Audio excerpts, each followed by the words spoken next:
What's good? What's good, everybody in the growing neighborhood? How has everybody been this week?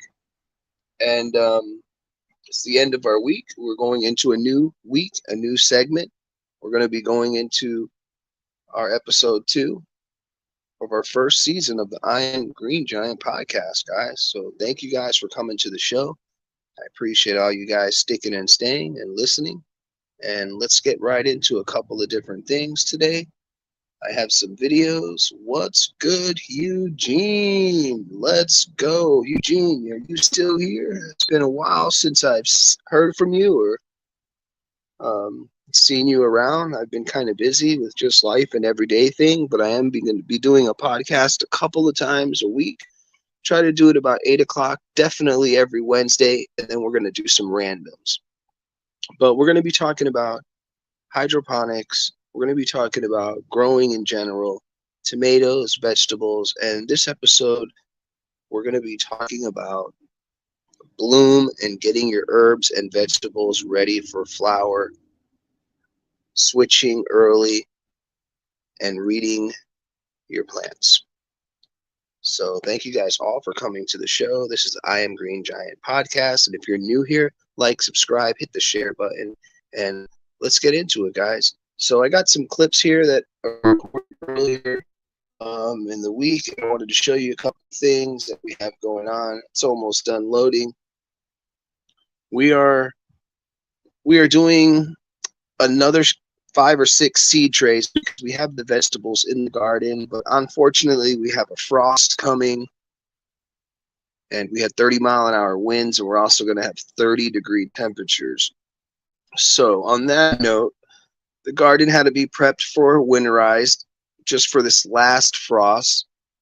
And also, we have our seed trays, and we're doing some aquaponics, some hydroponics. I'm going to buy some fish shortly to throw in the aquaponics. We're going to do either goldfish or catfish, and it's just going to be to have some life and activity in the aquaponics. But anyway, we are going back to growing food, guys. We're going to go back to growing food. How we're going to start providing the right nutrients for bloom. And I have some videos I'm going to show you guys. Let's put some music on. Let's get into it, guys. Let's get into it. Let's get some music. Let's get the vibes going. And thank you guys for coming to the show.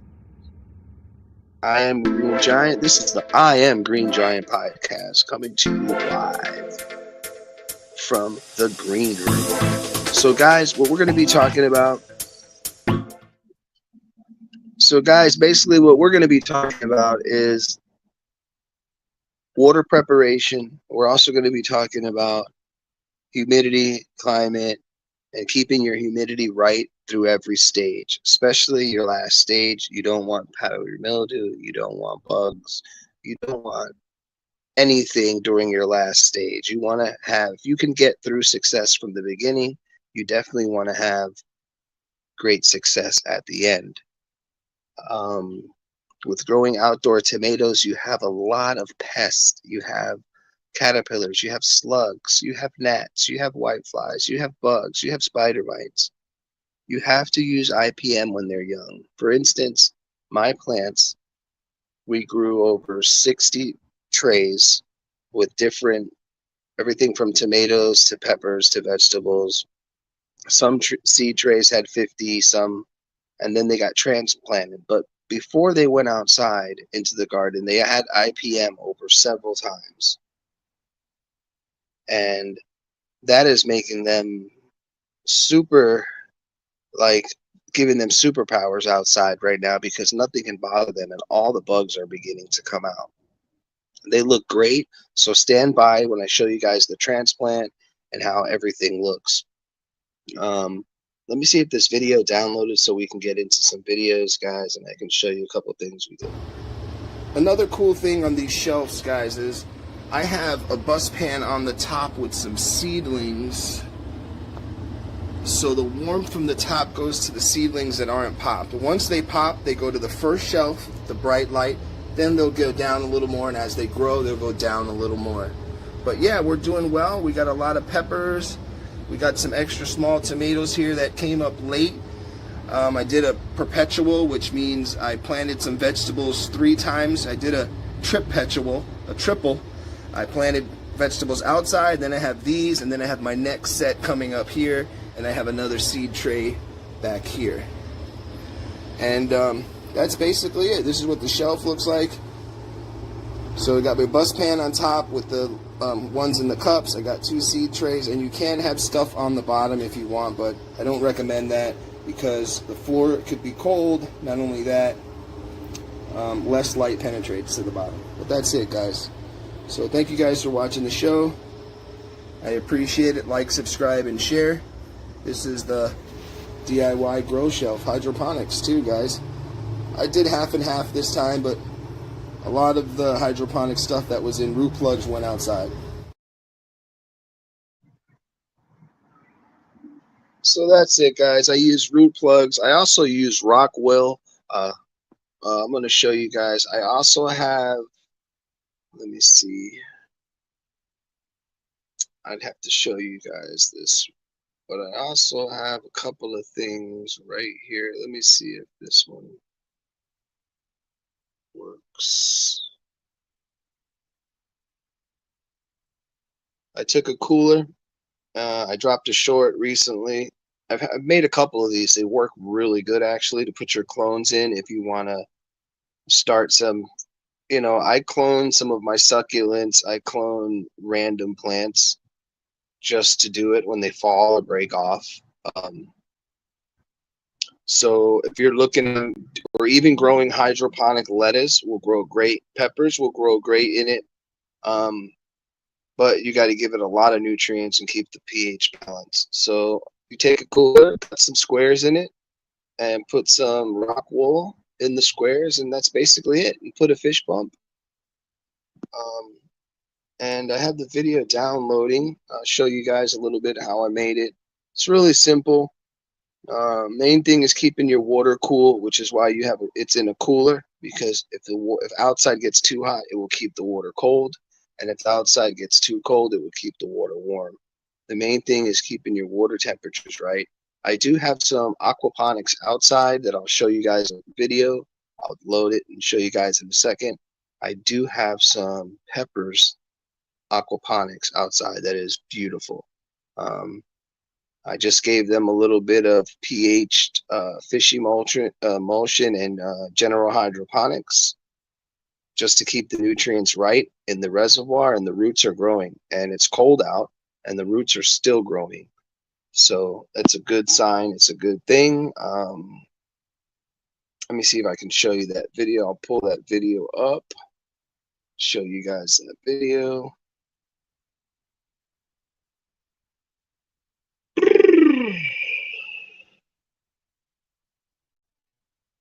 Maybe this is it.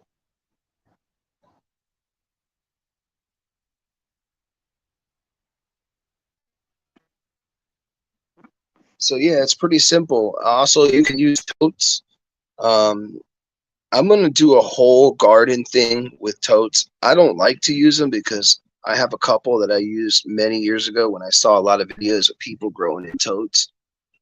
You have to drill a lot of holes in the bottom of them. You basically have to cut circle holes in the bottom because they do not drain well. You'll get mildew if you use clear ones, even light colored green ones. So I got a couple of tubs. Instead of me using the tubs last year, I turned a couple into little hydroponic pepper things for outside. And I'll show you guys the video right now. It's loading, actually. Got a couple of videos loaded here to show you guys.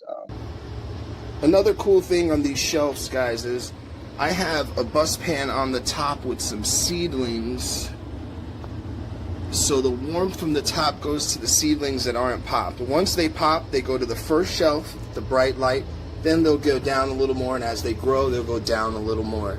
But yeah, we're doing well. We got a lot of peppers. We got some extra small tomatoes here that came up late. I did a perpetual, which means I planted some vegetables 3 times. I did a triple.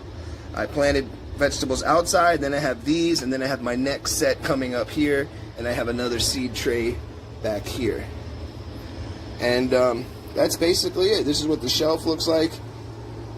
So I got my bus pan on top with the ones in the cups. I got 2 seed trays, and you can have stuff on the bottom if you want, but I don't recommend that because the floor could be cold. Not only that, less light penetrates to the bottom. But that's it, guys.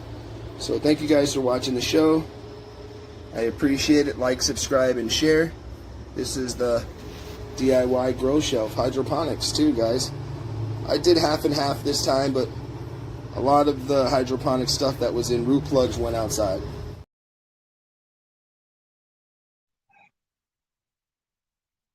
So in that video there, I'm talking about how I have the first shelf you can use for your seedlings. I have some watermelon, cantaloupe. What else do I have? I have, let me see what else I have. I have cilantro, watermelon, cantaloupe, the cucumbers, yellow circle, these type of circle zucchinis. There, and I have some more acorn squash. I have, oh man, carrots, romaine lettuce. So on that top tray, those are warm, keeping warm because they're just popping. Once I see some vegetation, and they're getting a little light, they get a little light up there, believe it or not. So once I see some vegetation popping, I'll lower that bus pan, and I'm bottom watering the seedlings. There's carrots in there. There's a lot. I have, like, each row is like a row, like, you know, of carrots, a whole little row of lettuce, and then a whole row of cucumbers, and then a whole row. So once they all pop, I'll lower them underneath the bright light, the 100-watt VisiSun grow light. Then when those little seedlings begin, you know, they'll grow really fast once they get underneath that 100-watt light. So once they get about 1 inch or 2, then I'll start feeding them. I'll also start feeding them nutrients, and then I'll lower them to the bottom shelf. By that time, they'll have some nice green leaves on them. And it's really simple. Everybody should start growing food at home, guys. It's a lot easier, honestly, if you can just get your hands in the soil and spend 10 or 15 minutes a day than running to the store. Yes, it's going to take 2 or 3 months to get a garden going, but you can grow year-round. Once you get the skill of it, it begins to get easier, and they do it on their own. It's like more of not even a hobby anymore. It's more of a necessity, and it's really fun for the mind, the soul, to get your hands in the dirt, you know, to be all one. It's really awesome just to do in general.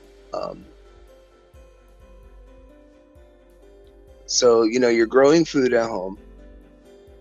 You're saving a little money. You put it outside. All you need is a front porch. A lot of people say, well, I don't have soil.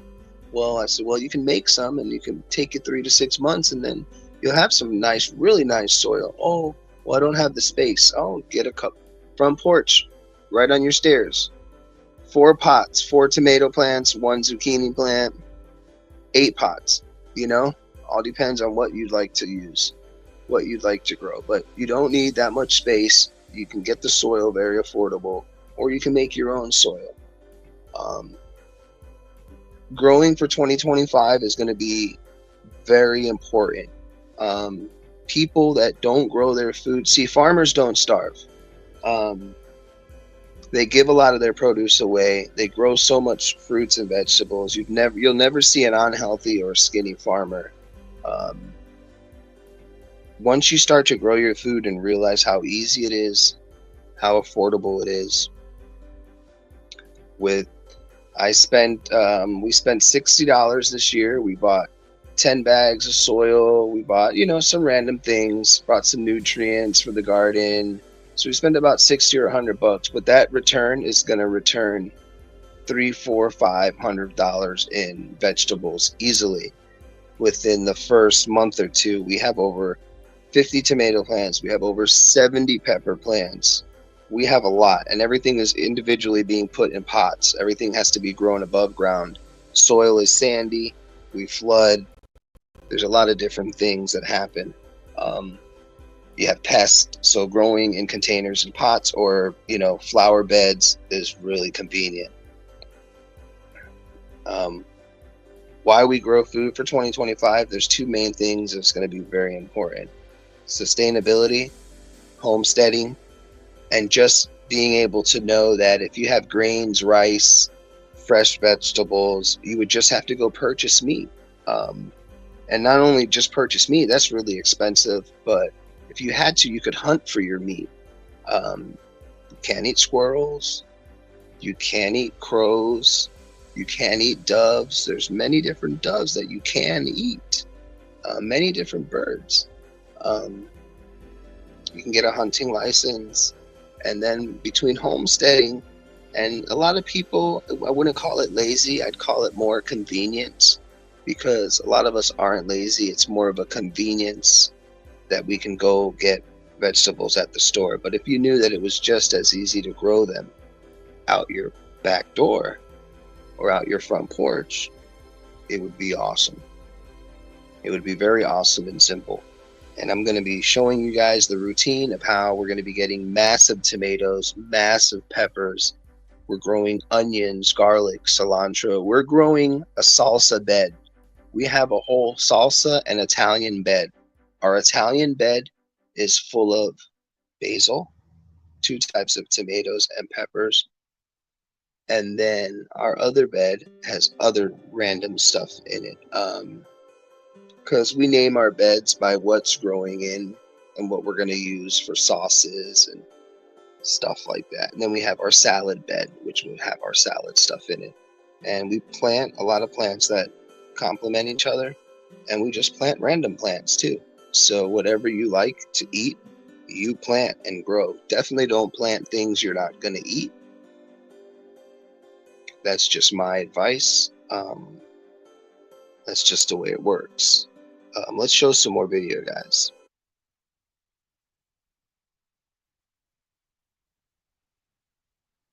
All right, we got some videos here. Let's see what's going on. Good morning, everybody. Wanted to show you guys that we got some hydroponics, but we got bad news. We got a ice storm or some cold rain and 30 degrees, so we're going to tarp everything. Basically, part 2. This is part 2, guys, of the video.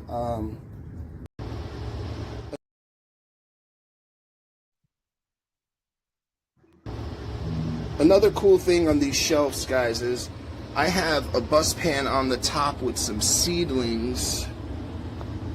So the warmth from the top goes to the seedlings that aren't popped. Once they pop, they go to the first shelf, the bright light. Then they'll go down a little more, and as they grow, they'll go down a little more.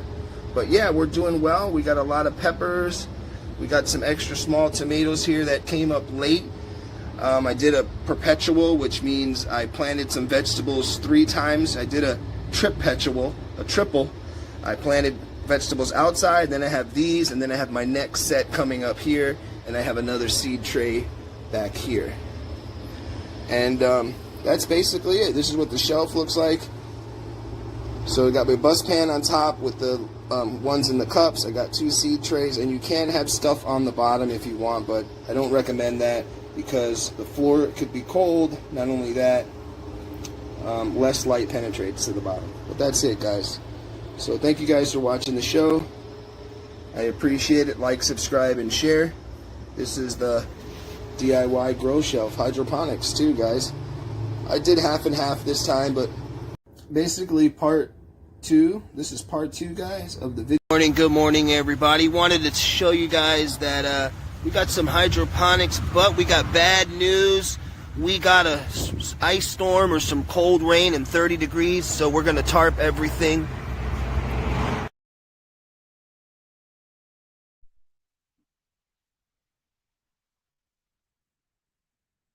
So, we got the storm that came next, then another one's coming in another couple of days, so we got to keep everything protected.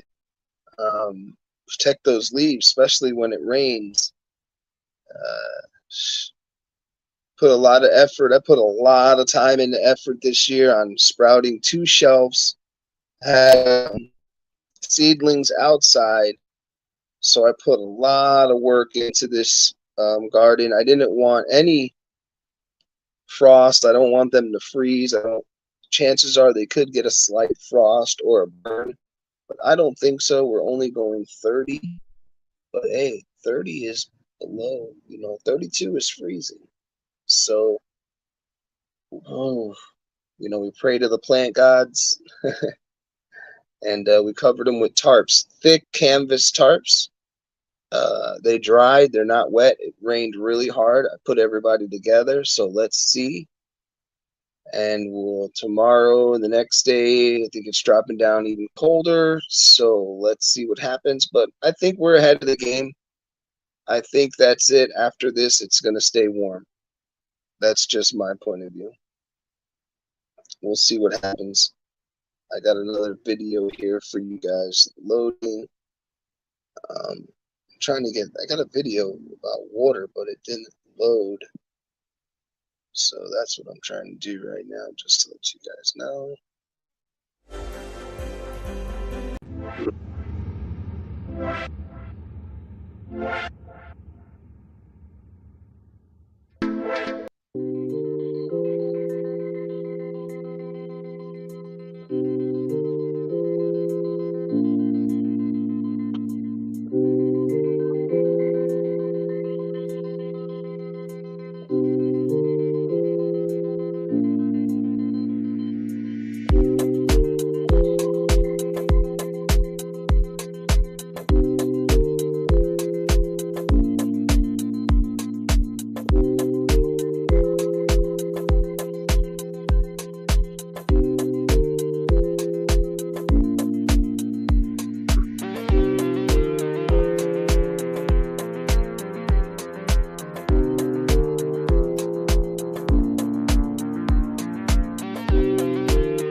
The organic tomato and plant food by Vigoro. It is kelp meal with microbes, feeds the soil. Really good stuff, guys. We're just putting 1 or 2 spoons in the beds. There are recommend dosage and different things,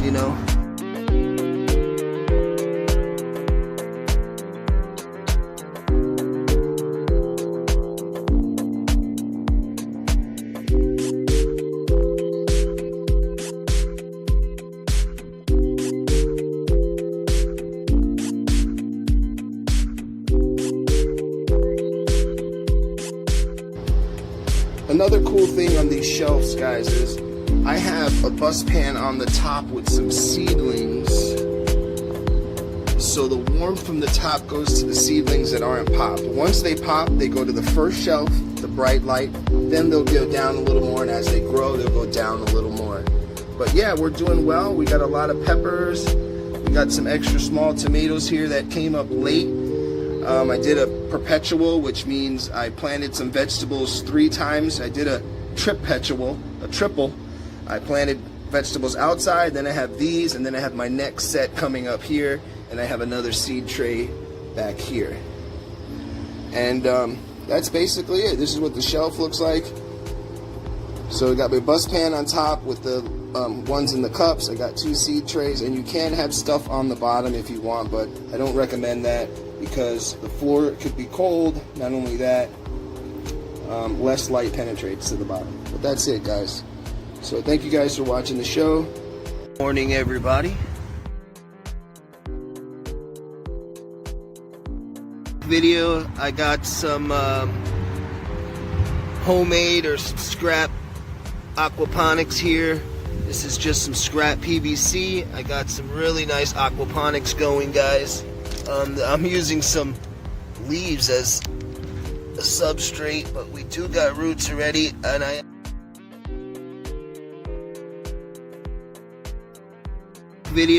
got some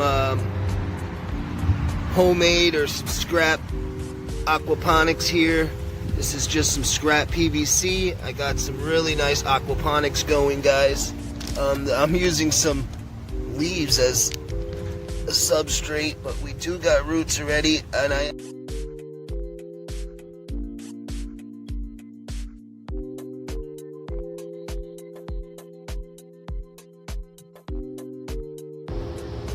Another cool thing on these shelves, guys, is I have a bus pan on the top with some seedlings. So the warmth from the top goes to the seedlings that aren't popped. Once they pop, they go to the first shelf, the bright light, then they'll go down a little more, and as they grow, they'll go down a little more. But yeah, we're doing well. We got a lot of peppers. We got some extra small tomatoes here that came up late.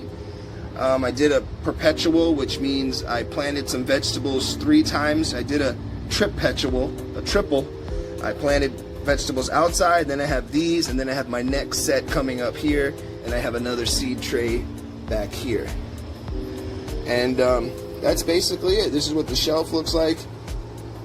So I got my bus pan on top with the ones in the cups. I got 2 seed trays, and you can have stuff on the bottom if you want, but I don't recommend that because the floor could be cold. Not only that, less light penetrates to the bottom. But that's it, guys. So thank you guys for watching the show. I appreciate it. Like, subscribe, and share. This is the DIY Grow Shelf.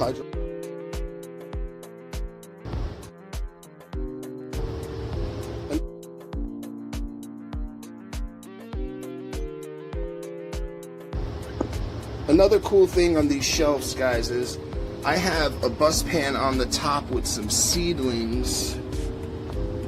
So the warmth from the top goes to the seedlings that aren't popped. Once they pop, they go to the first shelf, the bright light, then they'll go down a little more, and as they grow, they'll go down a little more.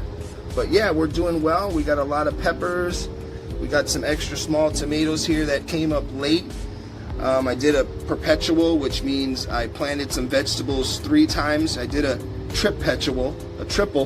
I planted vegetables outside, then I have these, and then I have my next set coming up here, and I have another seed tray back here. And that's basically it. This is what the shelf looks like. So I got my bus pan on top with the ones in the cups. I got 2 seed trays, and you can have stuff on the bottom if you want, but I don't recommend that because the floor could be cold. Not only that, less light penetrates to the bottom. But that's it, guys. So thank you guys for watching the show. Morning, everybody.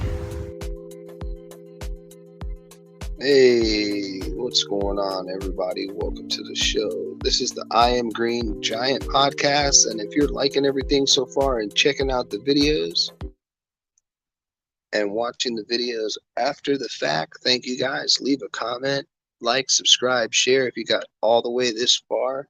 How far are we into it? We're 30 minutes into the stream.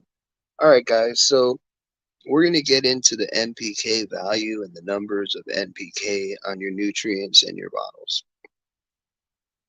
When plants and vegetables grow outside, they only go through a sequence of usually 3 months of extreme heat or vegetation or summertime or just the spring transition when they're getting ready to provide fruit and flower. At that point in time, a lot of leaves, a lot of vegetation, nitrogen is in the ground and beginning to fade off, which naturally produces the P and the K and the NPK, which is the the nitrogen, potassium, and the magnesium.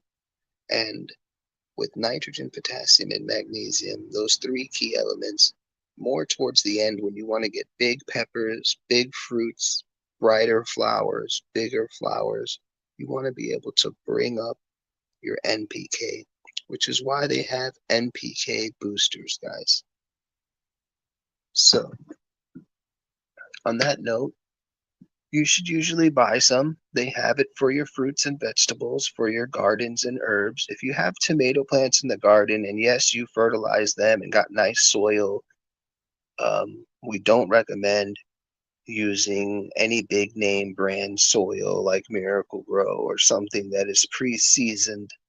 A lot of people just recommend getting an organic outdoor flower bed above ground. It should say it on the bag. It should say for, herbs, tomatoes, flowers, fruits and vegetables. Those are more of the soils you want to use. When growing in general, the plant's going to need a transition point. You're going to have to know when that transition point. When we grow our vegetables inside, even on the farm, we grew 2 or 3 shelves inside. By the time they were a foot tall, we knew spring was coming. Up north on Mother's Day, they have a lot of different terms.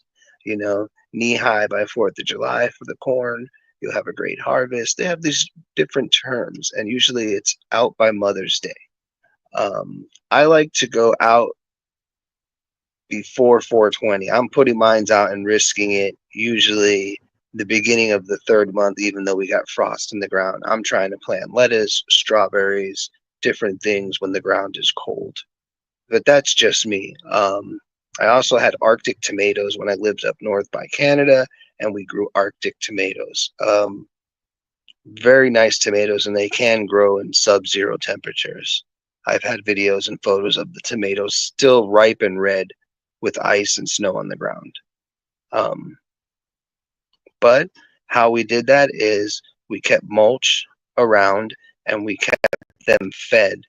We always kept the tops of the beds with mulch and we kept them fed, and we transitioned.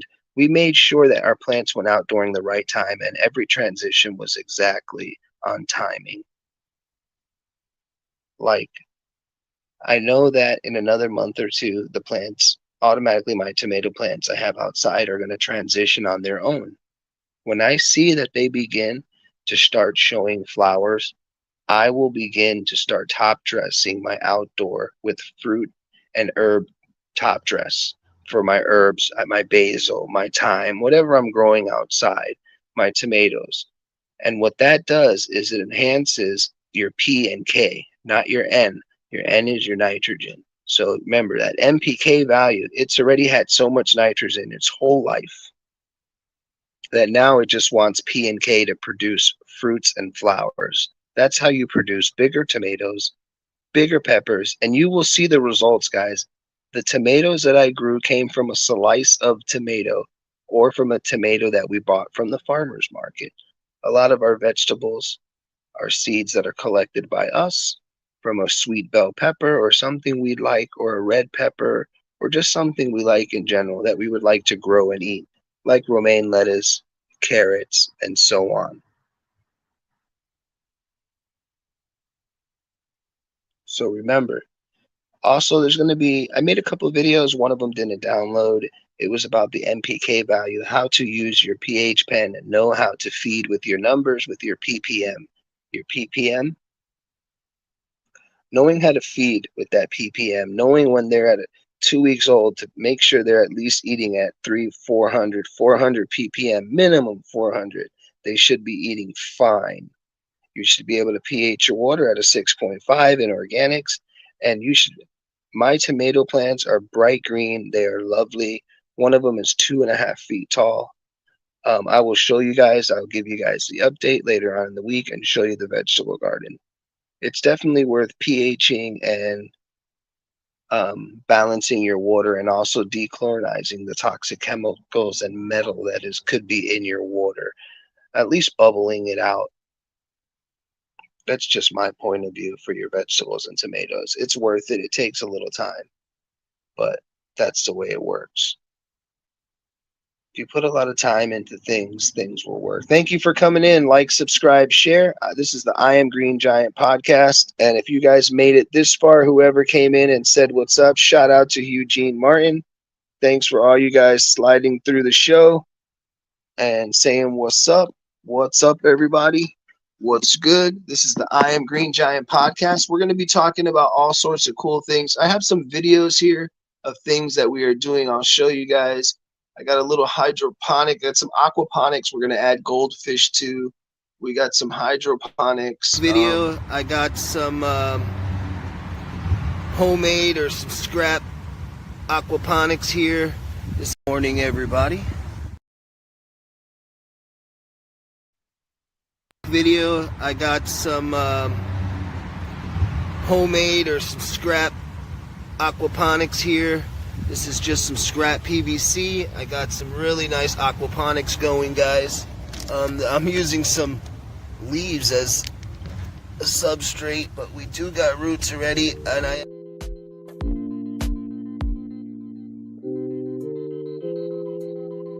Yo, what's good? Jason.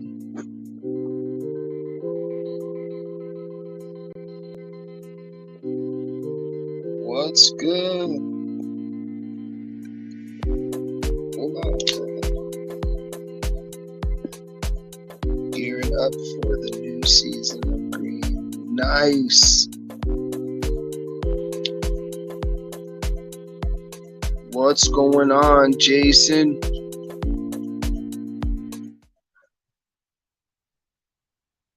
Jason, did you ever enter one of our giveaways?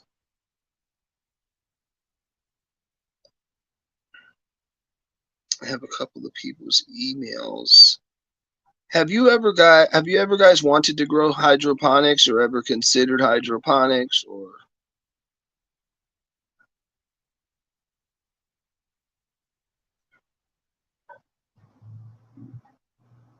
oh cool. Because I like doing hydroponics.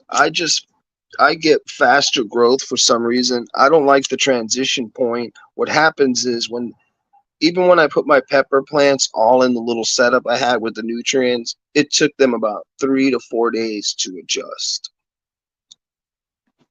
And I actually like growing lettuce and stuff hydroponics. It grows really nice. Lettuce, tomatoes, peppers. There's a couple things you can actually do hydroponics.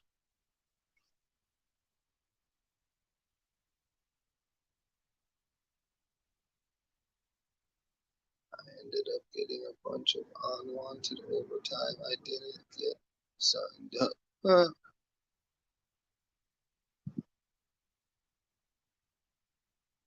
I know how that feels.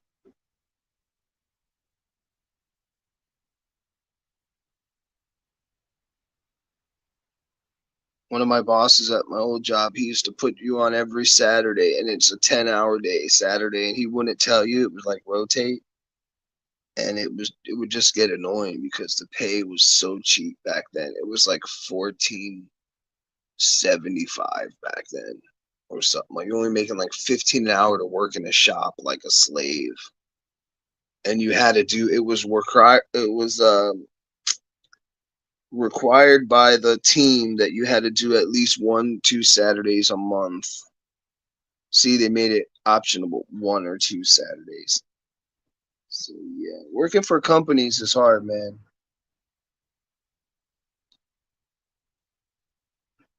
Working for businesses is hard. I got some of these. Wanted to show you right here. Let's see. Another cool thing on these shelves, guys, is I have a bus pan on the top with some seedlings. So the warmth from the top goes to the seedlings that aren't popped. Once they pop, they go to the first shelf, the bright light. Then they'll go down a little more, and as they grow, they'll go down a little more. But yeah, we're doing well. We got a lot of peppers.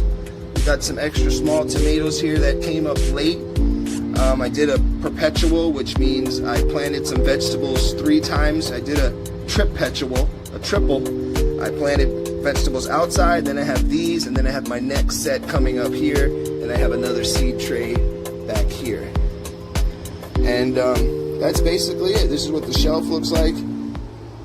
So I got my bus pan on top with the ones in the cups. I got 2 seed trays, and you can have stuff on the bottom if you want, but I don't recommend that because the floor could be cold. Not only that, less light penetrates to the bottom. But that's it, guys.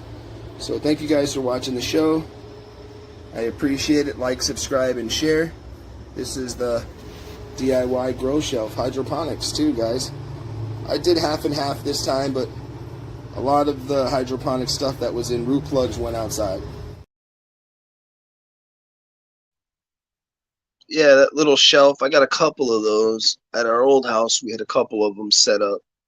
But I usually set up one with some seed trays, and I got my lettuce, cucumbers, watermelon, a couple of random things up there that just popped. And I got cilantro, some onions, some scallions, just some random stuff to make salsa with and stuff. So I planted some of those, but usually I put my seed tray on the top, keep them warm, higher, elevated. And then as they pop, they go down and they go down, and as they get bigger, they go down and down. and then I start feeding them. Usually by the time they're on that second shelf, they can start eating. Second or third shelf, start feeding them, and I know they're getting a sufficient amount of light. That's really critical with growing indoors, with the trying to grow food indoors. Growing food indoors is a whole different ball game. And like I've told people before, yo, Izzy, shout out to Izzy Scott, shout out to Jason, shout out to Eugene. Izzy Scott, I haven't came by because my YouTube is stupid. I mean, I love YouTube. That's what I meant to say. Um, but yeah, I've been checking out your streams and I'll drop a like, but it's not letting me. I'm kind of locked out of YouTube for a little bit. I'm not locked out of it. I just got to do stuff on my computer and update my account so I can still drop shorts. I can still go live. Or I can't go live, or I can't watch people's lives. Something's going on, but so I have to change that. But yeah, you know how YouTube is. But on the plus note, thank all you guys for coming through, sliding, and making it happen. Shout out to everyone here because I am 5 subs away from 1,000. Um, and I'll have it in no time. I'm just not pushing too hard. I've been so busy.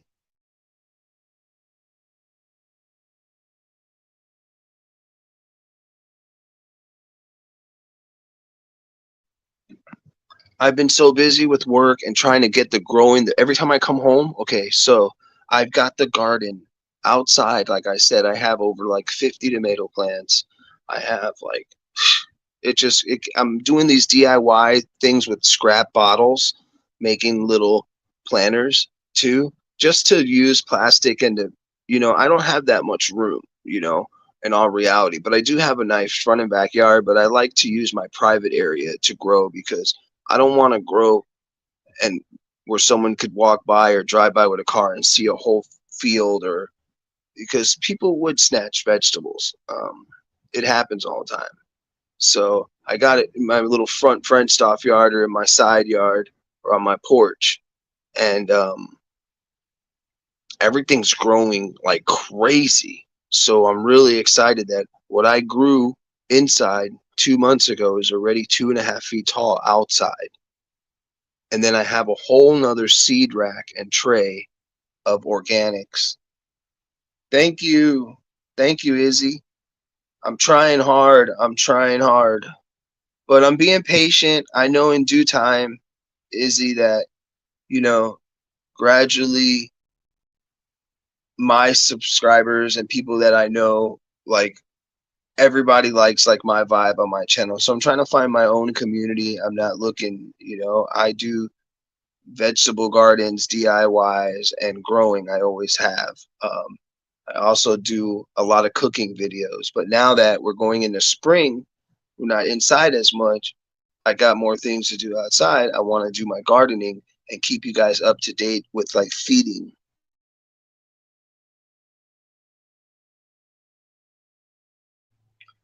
So you guys can know if you guys want to grow a tomato plant or start a little above ground flower bed or something and grow some food this year, because we're paying a lot of money for food. And I'm not for nothing, but all my income and everything, I buy most of all my food. Um, Other than some of the farmers that I know, I've gotten like free vegetables and stuff from the farm, but I buy all my food with my own hard work and money. So I really feel the crunch when it comes down to going to the grocery store is where I'm getting at. I feel it in my pocket hard.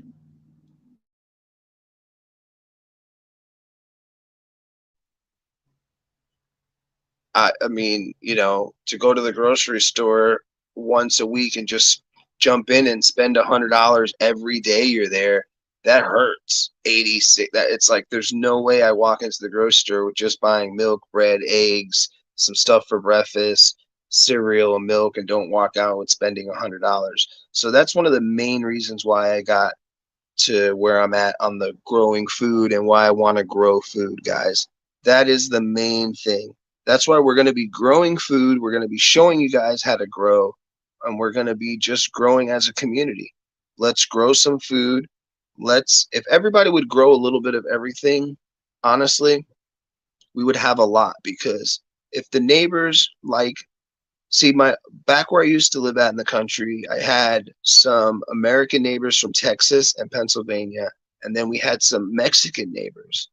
And it was crazy because the American neighbors, they grew a lot of crazy, weird, they were like really farming.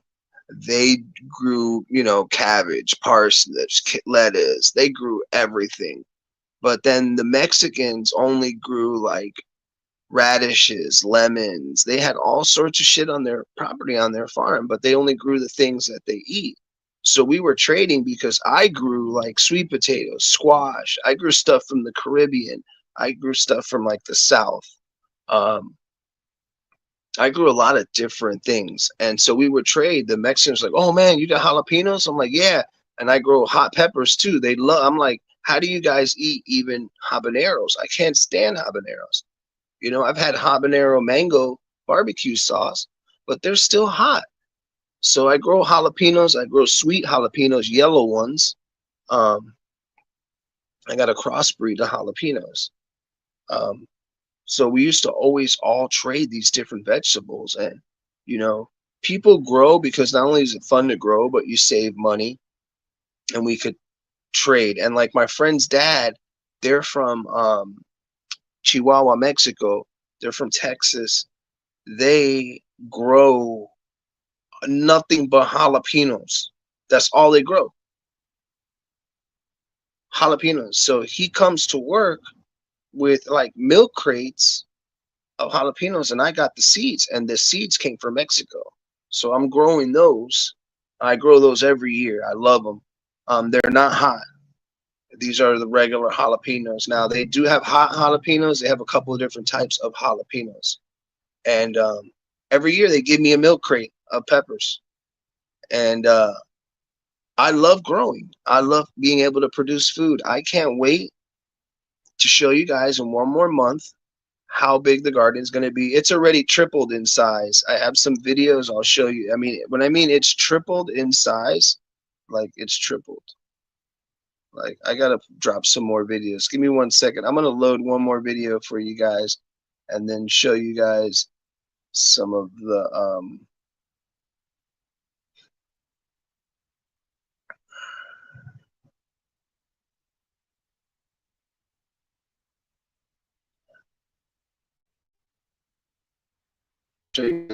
hydroponics, Video, aquaponics. I I'm gonna got some finish setting up.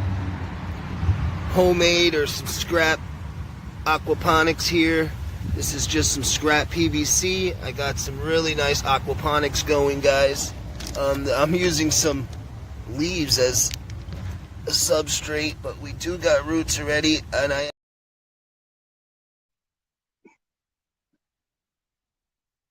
So yeah, that's a little tub with some holes cut out. Pepper plants. I do have some stones in there, but I put some leaves on top to keep it warm because it's going to get freezing. So I'm hoping if I put some leaves and cover it like mulch, it won't freeze. Those plants will not freeze. It's going to 30 degrees. It's going to get cold. That solid tub full of water. So we'll see what happens. I have it all tarped, but the aquaponics is, I'm going to add a fish pump to that and some goldfish. We're just waiting for the temperature just to get a little warmer. And then I'm going to have a little aquaponics set up there because goldfish are cheap and they're affordable. And if they die, they go to compost. So that's basically, I mean, that's the truth. What's up, everybody? Thanks for coming through. Another cool thing on these shelves, guys, is I have a bus pan on the top with some seedlings. So the warmth from the top goes to the seedlings that aren't popped. Once they pop, they go to the first shelf, the bright light. Then they'll go down a little more, and as they grow, they'll go down a little more. But yeah, we're doing well. We got a lot of peppers. We got some extra small tomatoes here that came up late. I did a perpetual, which means I planted some vegetables 3 times. I did a triple. I planted vegetables outside, then I have these, and then I have my next set coming up here. and I have another seed tray back here. And that's basically it. This is what the shelf looks like. So I got my bus pan on top with the ones in the cups. I got 2 seed trays, and you can have stuff on the bottom if you want, but I don't recommend that because the floor could be cold. Not only that, less light penetrates to the bottom. But that's it, guys. So thank you guys for watching the show. I appreciate it. Like, subscribe, and share. This is the DIY grow shelf hydroponics too, guys. What we're gonna do is just use a canvas tarp.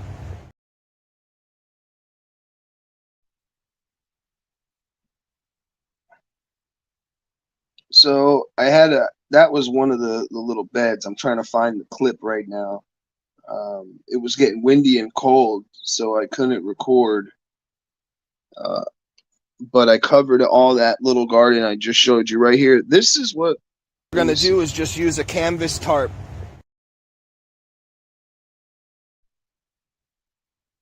So we tarped everything with canvas tonight. Let's hope. I'm pretty confident, but I just don't want to lose anything. It's took a lot of work to get this far, because this is my I've already put 2 sets of shelves outside, because what I try to do is I'll put some out there that are really big first, the bigger ones, and then the smaller ones stay, confined with some light, keep them warm in the window for like the next 2 or 3 weeks. So I have 2 different stages. The smaller ones that weren't developing stayed inside, but now those are going outside, and I have a whole rack now that's going to pop again. So I'm going to have vegetables back to back, just coming in, back to back, peppers and everything. Green peppers, jalapeno peppers, yellow peppers, sweet peppers, red peppers. I have so many different types of peppers, chili peppers. They're all going to be coming in back to back. Let me see. Video, I got some homemade or some scrap aquaponics here. This is just some scrap PVC. I got some really nice aquaponics going, guys. I'm using some leaves as a substrate, but we do got roots already, and Man, Jason, I had one last year. Jason, did you enter one of my giveaways? Did you send me an email? I don't know if it was you, someone else, someone with Jason. Anyway, I had this one about 2 or 3 years ago. Also, when I was living in the Midwest, I had this one that I got from my friend, and she's called Lucy, okay? And she's a half autoflower that grows 14 feet fucking tall. Okay. Now I still have some of the original Lucy. This is an outdoor strand. She's I don't know how this autoflower grows this big, but my friend bred it with 2, and what happens is it's a sativa that takes forever. It shows early. It shows early, like starts to show beautiful fruits and flowers. I mean, it's beautiful. It's beautiful. But it takes forever, and it's, 10 feet freaking tall. So those are like instantly. Cheers, what's good? Homegrown. Thanks for sliding through, bro. Let me show you what's going on. I got some clips here. Another cool thing on these shelves, guys, is I have a bus pan on the top with some seedlings. So the warmth from the top goes to the seedlings that aren't popped. Once they pop, they go to the first shelf, the bright light. Then they'll go down a little more, and as they grow, they'll go down a little more. But yeah, we're doing well. We got a lot of peppers. We got some extra small tomatoes here that came up late. I did a perpetual, which means I planted some vegetables 3 times. I did a triple. I planted vegetables outside, then I have these, and then I have my next set coming up here, and I have another seed tray back here. And that's basically it. This is what the shelf looks like. So I got my bus pan on top with the ones in the cups. I got 2 seed trays, and you can have stuff on the bottom if you want, but I don't recommend that because the floor could be cold. Not only that, less light penetrates to the bottom. But that's it, guys. So thank you guys for watching the show. I appreciate it. Like, subscribe, and share.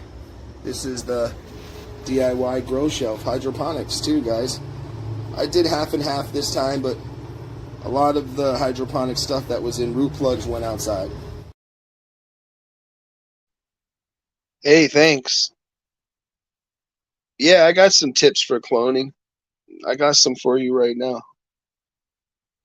So hey, thanks, homegrown. That's just I have a little. I made that shelf with some Home Depot lights and a VisiSun light, and that's my shelf for my vegetables. I do every spring. I do about 50 cell trays. I do a lot every spring, just enough stuff to make salsa and vegetables.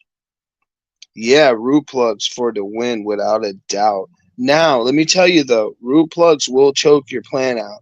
So I have a video. Root plug will choke your plant out. You have to break the root plug in half. I'm gonna show you. I'm gonna show you right now. I have one. So when you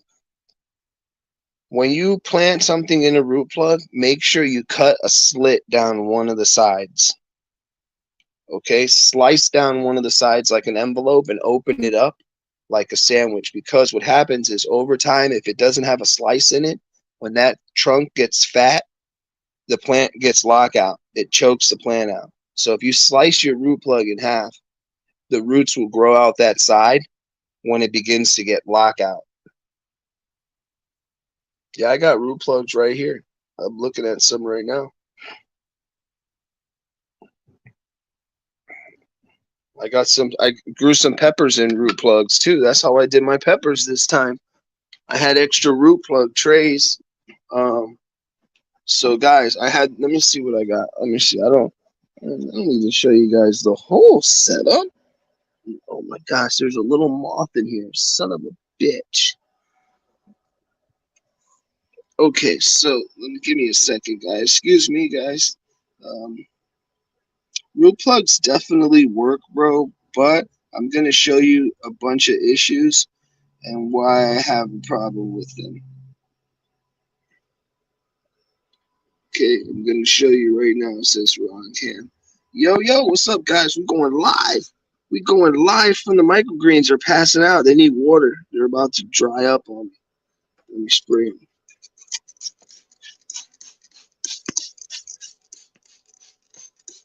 These are almost, believe it or not, another day or two. I feel like the microgreens, just so you guys know,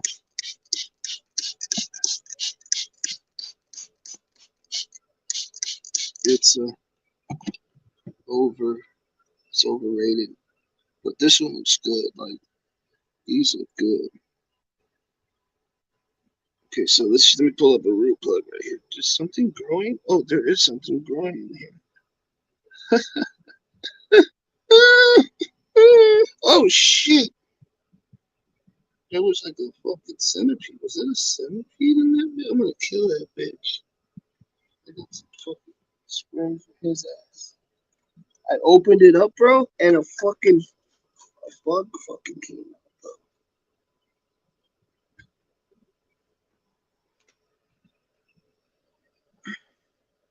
Just I had this root tray on my shelf outside. So you see this root plug? This is an old root plug right here. See it? You guys see it?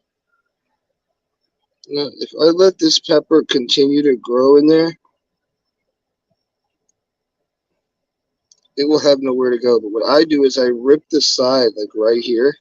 I kind of rip the side open a little bit. So when it begins to get roots, they can come out through the side. Because what happens is, I've noticed over time, they even locked out. uh, It even locked out a pepper plant that had a huge stem. So I'm not trying to. Uh, yeah, we got some nice growth. What is this? There's two pepper plants in there. So see how I ripped the side? I ripped the side of them all the way down. I hit them with a razor knife and just leave them open a little bit. And tips for cloning? Are you still there, Jason? Um, I got some cloning tips for you. First of all, um, I got another seed tray. Oh yeah, these greens look good over here. So I got this seed tray here with some microgreens, and it doesn't have that much light on it. This one has too much air; it's drying up. Also, I got covers for them. I cap up the microgreens. All right, so here's another root plug. Do you use root plugs or rock wool? What do you use? You see this one? I saved this one to show you guys. This one, there was a plant in here. I had to rip it out because it was getting blocked out. So yeah, they're good. Yeah, they're good, and they do hold moisture, but you have to be careful because you can't block out your plants with those.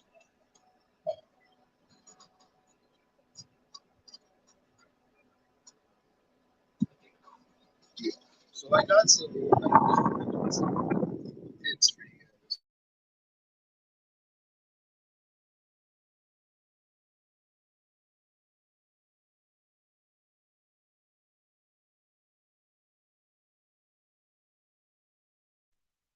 So if you're cloning, what is your what do you use? Come here, come here. What are you using, and what when you clone? What is your go-to for cloning? What's your method? How do you use rock wool? Are you good at it? Are you a beginner? Um, do you use simple methods? Um,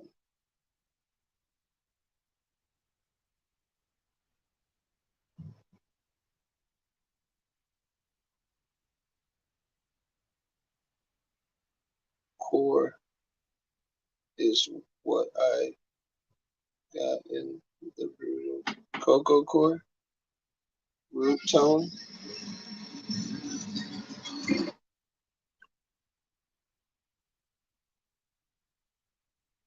Well, you're good if you're using like what I'm if you know your products and you're getting are you getting good success or are you losing any clones? Uh, temperatures, everything. You don't want it too hot, but you don't want it too cold. Um, you know.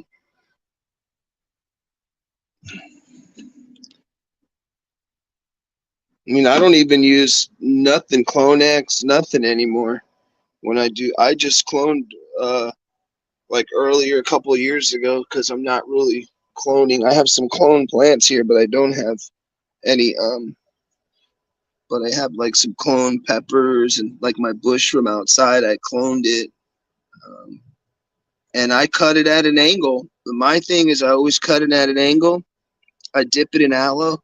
I put some rooting hormone on the plant, a powder, and then I water the plant with the rooting hormone. Um, you're losing two out of.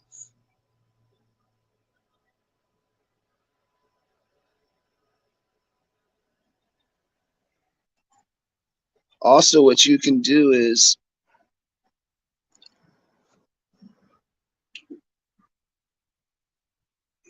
those two that you lost, chances are they were either from way the bottom of the plant. Um,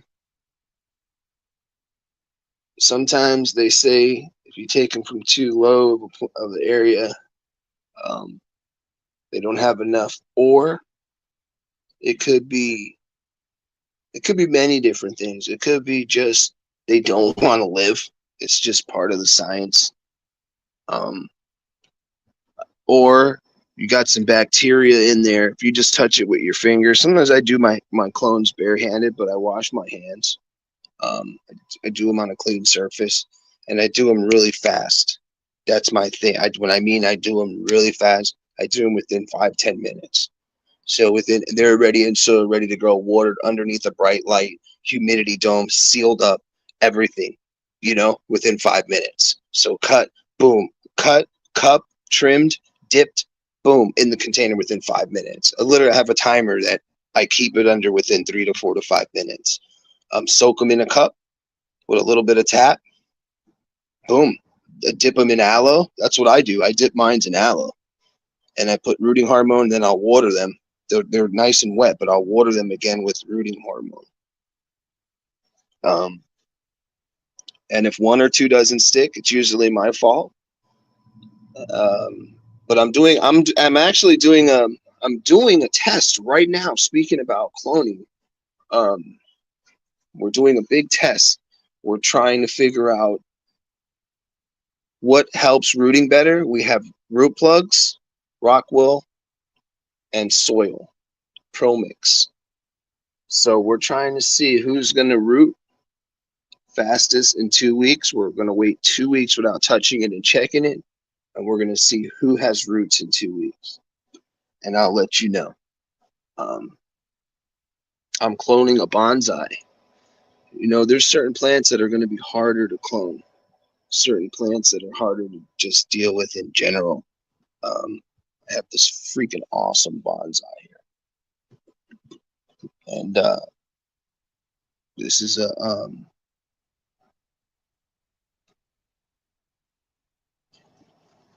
it's called a bulb bonsai, and the bottom of it turns into a bulb every time so I'm trying to clone it to create more bulbs, because it's a type of plant that when it grows in the ground, as soon as you put the cutting in the ground, it grows a knot like a root, and that's what makes it a special bonsai. It's a type of ficus. Yeah, it's a type of ficus. That's what it is. It's a type of ficus. It's a ficus bonsai. So, we're trying to do. I clone my own plants, but I also clone my tomatoes. I've cloned tomatoes last summer. I took big ass tomatoes, just ripped them right off of the top of the tree, and then stuck them right in the ground with nothing, and they grew. I had 2 tomato plants, and I turned it into 6. I just believe that when it comes down to cloning, it's easier to clone outside when you're sticking a tomato plant right in the ground if it has the right environment. But inside, it's all about having that humidity dome. It's all about, after a week, start opening it, mist it, temperature, everything. It's all about, and as fast. I think it's all about as fast as you take those cuttings. I see people do cloning and they put them in the jar, and it's a 30-minute session. That 30 minutes, the plants could be, when you put the aloe on it, you heal it up. You put the powder on it, you water it. It's like putting water, putting the Band-Aid on and washing it and then sticking it. It's the same thing we do to one of our wounds. And I look at it like that. You want to do it as fast as possible. The more it's exposed to the air, chances are you're going to lose that one. That's just my point of view. I've had great success. I've used Clonex and had almost 100% success rate using Clonex, doing like 200-300 clones, because I have actually worked with professionals in the industry, and I've been in the industry with people in facilities doing clones, and everybody has a jar of water, of fresh purified water, bottled water they use, and after that we just go from there. We just keep on going. Everybody fills up about 50 or 100 clones, and then everybody automatically goes to another area and starts planting them, and then they're taped up. They're actually taped up This is a thing. They're put in the dome, they're sprayed, okay? They're watered, and they're taped up, and they're put under light for 20 hours. Then you break it down. Some people put 18, but 20 hours. Clones. Boom. And they're trimmed at the top. You know how the clone goes. Cut them at an angle, scrape it, whatever you want to do. Just cut it at an angle. That works perfect. The less trauma, the better. Cut it at an angle, trim it, put it in water. Cut it at an angle, trim it, put it in water. That's just how I do it. Everybody does it differently. I did some big boy tomatoes last year. I'm growing them again this year. I cloned them. I bought one big boy plant, huge big boy plant from Home Depot. Trimmed like 20 cuttings off of it. And tomatoes are really hard to clone if you're going to try to put them in cups with soil or individually. But if you put them right in the ground, it's a lot easier. But 2 or 3 of them rooted in the rock wool, and I think I got another. I turned 1 tomato plant, like I said, into 6 or 8 tomato plants.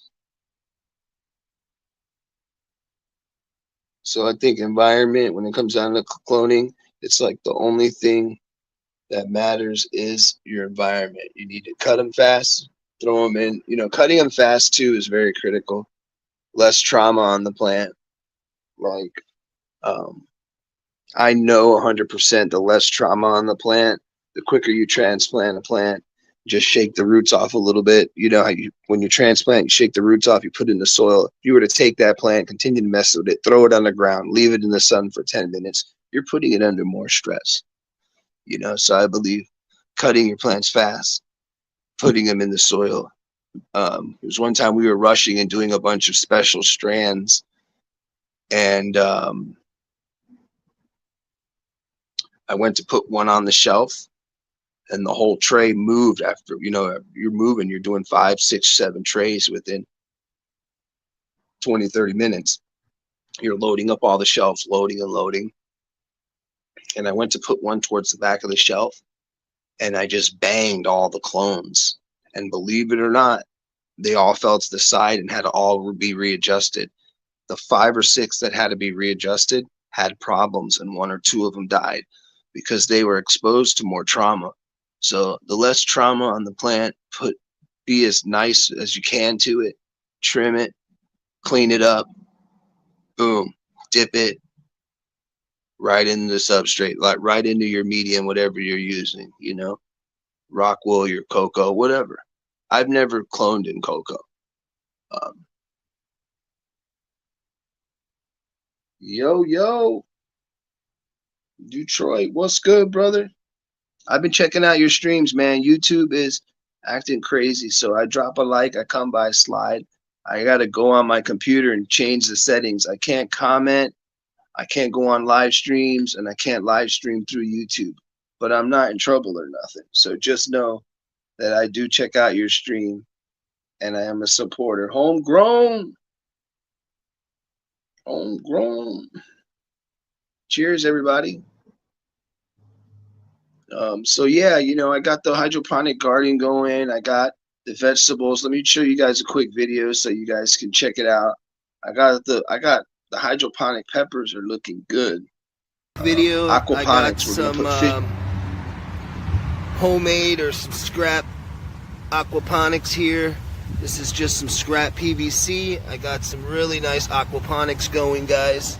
I'm using some leaves as a substrate, but we do got roots already, and I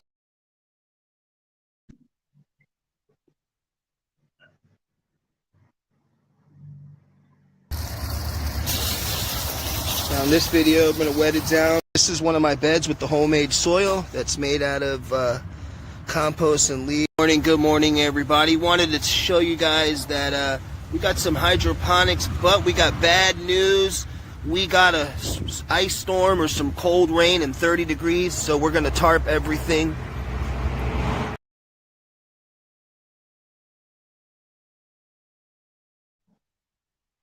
What's good? What's good? Talking about the garden, the vegetables. Let's talk about flowering. Let's talk about fruit and flower. How to get your buds to taste like gas, and your tomatoes to taste more tomatoey. Whoa, whoa. So yeah, I got some other cool stuff too, guys. Yeah, we got some crappy weather coming, man. This is what What it we're gonna looked do like is when I just was use a tarping it. I canvas didn't have tarp. time. So I had like to rush because the wind was picking up so fast. And who likes to be in, 40 degrees weather wind? Now in this video, I'm gonna wet it down a little bit. Another cool thing on these shelves, guys, is I have a bus pan on the top with some seedlings. So the warmth from the top goes to the seedlings that aren't popped. Once they pop, they go to the first shelf, the bright light. Then they'll go down a little more, and as they grow, they'll go down a little more. But yeah, we're doing well. We got a lot of peppers. We got some extra small tomatoes here that came up late. I did a perpetual, which means I planted some vegetables 3 times. I did a tripetual, a triple. I planted vegetables outside, then I have these, and then I have my next set coming up here, and I have another seed tray back here. And that's basically it. This is what the shelf looks like. So I got my bus pan on top with the ones in the cups. I got 2 seed trays, and you can have stuff on the bottom if you want, but I don't recommend that because the floor could be cold. Not only that, less light penetrates to the bottom. But that's it, guys.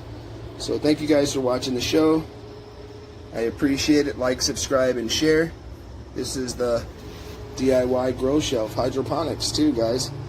I did half and half this time, but a lot of the hydroponic stuff that was in root plugs went outside.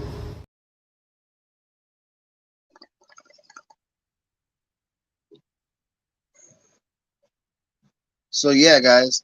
Um, I got a couple of other big things coming up. Cheers, everybody. I got a couple of cool things coming up. We're at 500 today. Good job, Detroit. Good job. Shout out to Detroit Loves Dabs. He's trying to grow his channel, guys. So let's go support. If you guys have a wrench on my other channel, I don't know if you guys have a wrench here, but I can't give you a wrench through StreamYards. But check out Detroit Loves Dabs. Check out Home Grow. Check out Jason. Check out Izzy Ska. Everybody check out Homegrown Synganics. Everybody go check out each other's YouTube, man. Support is free, guys. And that's the way it works. You know what I mean?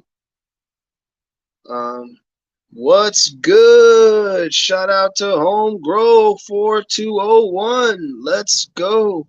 So yeah, I got that little setup on the shelf. That isn't really nothing. Wait till you see my outdoor vegetables. Wait till you see my surprises I have coming up for you guys. I have some big surprises. We are going to be talking about a lot of different things. I want to talk about pushing your plants hard um, to produce produce in general. And produce is a word for basically production, produce. So you want to produce more production. And that's what we're going to be doing, guys. I'm going to try to do a bunch of aquaponics, hydroponics. I'm going Video, to do a I bunch got of some homemade DIY. homemade or some scrap aquaponics here. This is just some scrap PVC. I got some really nice aquaponics going, guys. I'm using some leaves as a substrate, but we do got roots already, and I So yeah, made that little bucket, and it cost me nothing to make. Threw some pepper plants in there. You can throw a fish pump in there. You just got to remember if you're using tap water to, have a pH pen and feed the right nutrients if you're really going to do it the right way. Um, I also advise that you put a couple of drops of peroxide inside of your wells. That's what I do is when I feed, I just put a couple of drops of peroxide every time. Um, because it keeps the bacteria low and it will not hurt your plant at all. And So that's what I did. I'm feeding them general hydroponics, and it's that simple. It's like $9 a bag, uh, and it makes it easy. And I'm gonna try to do a whole bunch of peppers once I get comfortable, and lettuce. Once the lettuce pop in the ground, I have and some seed trays. Then I'll put them into cubes, cells, and set them up in the aquaponics, which you can put air stones in there if you want. I'm gonna do one just with goldfish because they don't need oxygen. Maybe catfish. I don't know, but we're gonna figure something out. And I got a bigger tub. I'm actually gonna do. We got a tub that's a 50-gallon tub, so that's one of the tubs I want to use to do, a bunch of lettuce in and have the fish eating. What happens is the fish actually poop. It creates oxygen too, and they clean the plants. It's like an ecosystem all in one. So I really want to get into doing that. Um, Thank you, Homegrow. Thank you for showing up. Thank all you guys for showing up. Like I said, everybody who came to the show tonight, shout out to all you guys for coming through. I want to give a shout out to everyone who's here, Detroit, homegrown. We're talking about growing, guys. If you want to grow your own food and just like have stuff, now it doesn't matter what season you're in, where you're at. Having a plant in your room or in your house is a great vibe too. You know, um, everybody loves my plants every once in a while. People always see some of my plants. Um, my plants are like my kids.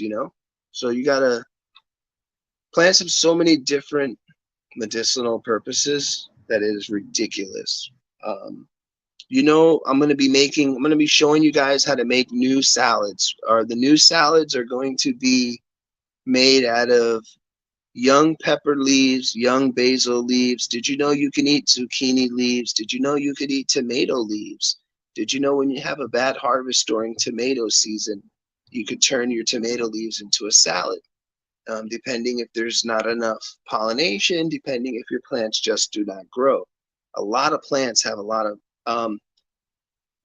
pepper plants have calcium in the leaves, completely edible. Um, the leaves are completely edible, especially when they're young and immature. They're like a sweet, spicy spinach.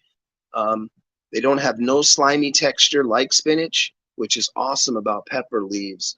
Also, you can consume zucchini leaves, the flowers, and I'm making fresh garden salads out of stuff like that.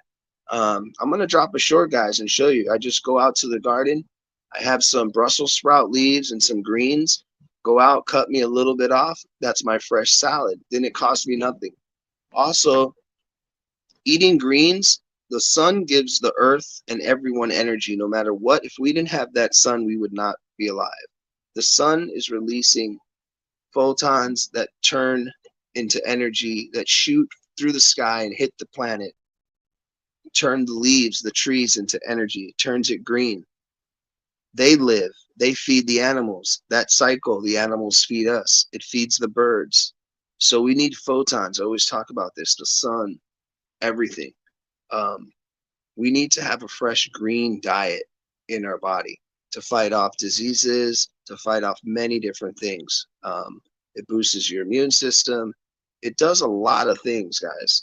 So we need to all be eating healthy throughout the year. It's very simple to grow. I'm going to show you guys how to start off a simple hydroponic grow box or a simple windowsill box with 4 different vegetables in it that could potentially feed you and 2 other people.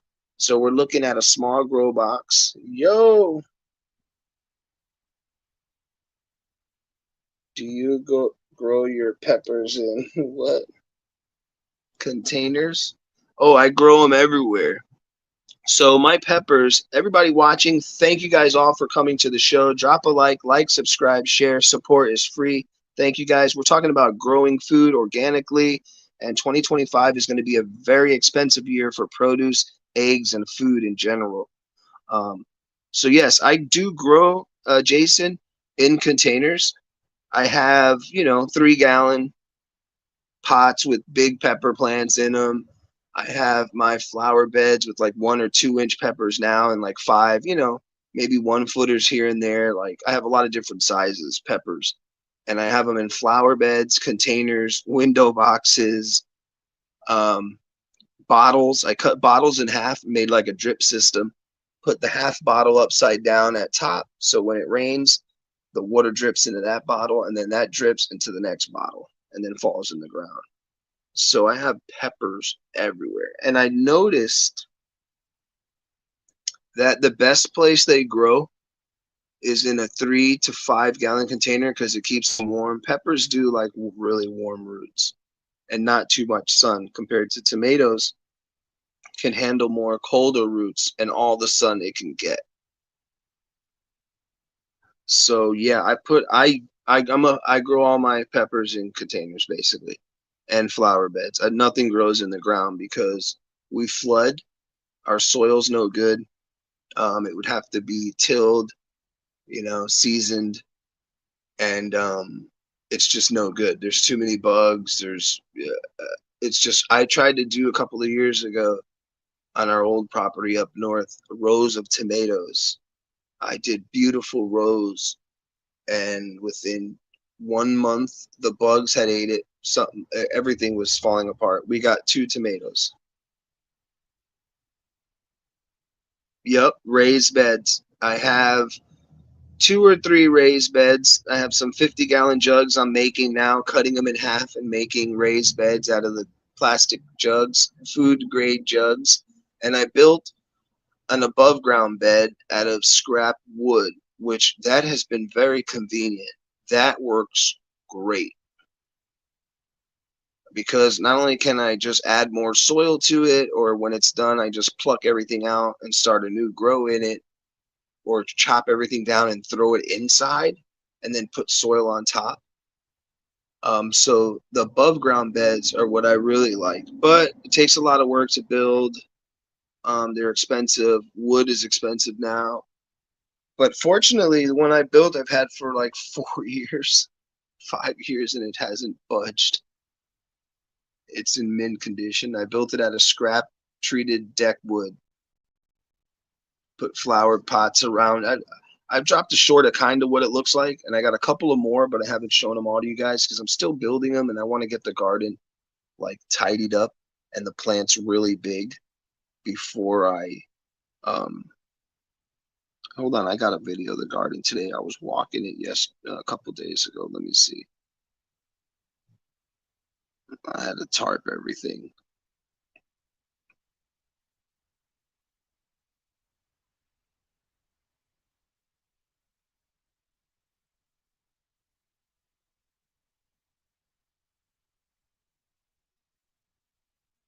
Yeah, I'm trying to like use a lot of plastics and just recycle stuff and upcycle all the bottles that I can instead of throwing them out. I'm gonna start screwing them on wood and making like a whole area of nothing but plastic bottles that are gonna have like little lettuce, tomato plants and stuff in them. It's gonna be really cool. I started putting them. I got a clip right now. I'm gonna show you. I put them around the flower bed. Um, just because you know what, you can save a lot of room and they grow amazing in there. They're full. They have a full root system already. They've only been in there about 3 weeks, and they're starting to stretch and grow.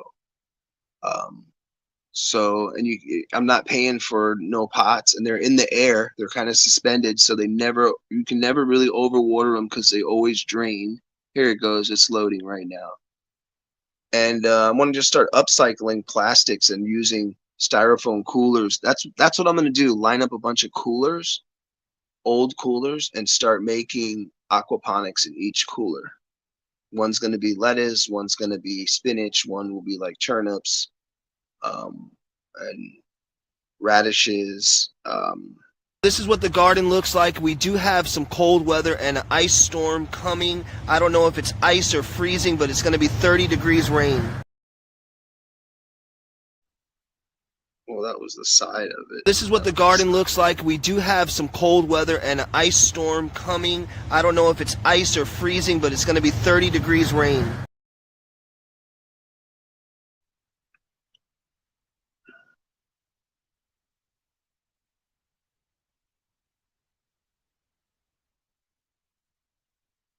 Oh yeah, that's a good idea actually.